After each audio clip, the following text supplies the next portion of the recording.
If your iPhone is acting strange, follow these quick steps to find and remove viruses. Open Settings, tap General, then VPN and Device Management. Remove any unknown profiles. Check Settings, General, iPhone Storage to spot unfamiliar apps and large unknown files. Press and hold suspicious apps. Tap Remove App, then Delete App to uninstall. Open Settings, go to Safari, then tap Clear History and Website Data to remove malicious scripts.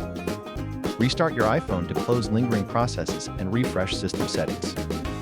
Update iOS, Settings, General, Software Update. Install any available updates immediately. Back up your iPhone to iCloud or to a computer before attempting a full reset. If problems persist, erase all content. Settings, General, transfer or reset iPhone. Erase all content and settings. After erasing, restore from a clean backup or set up as new for maximum safety. Only reinstall trusted apps from the App Store and avoid unknown links, profiles, or pop-ups. Done. These steps remove most threats.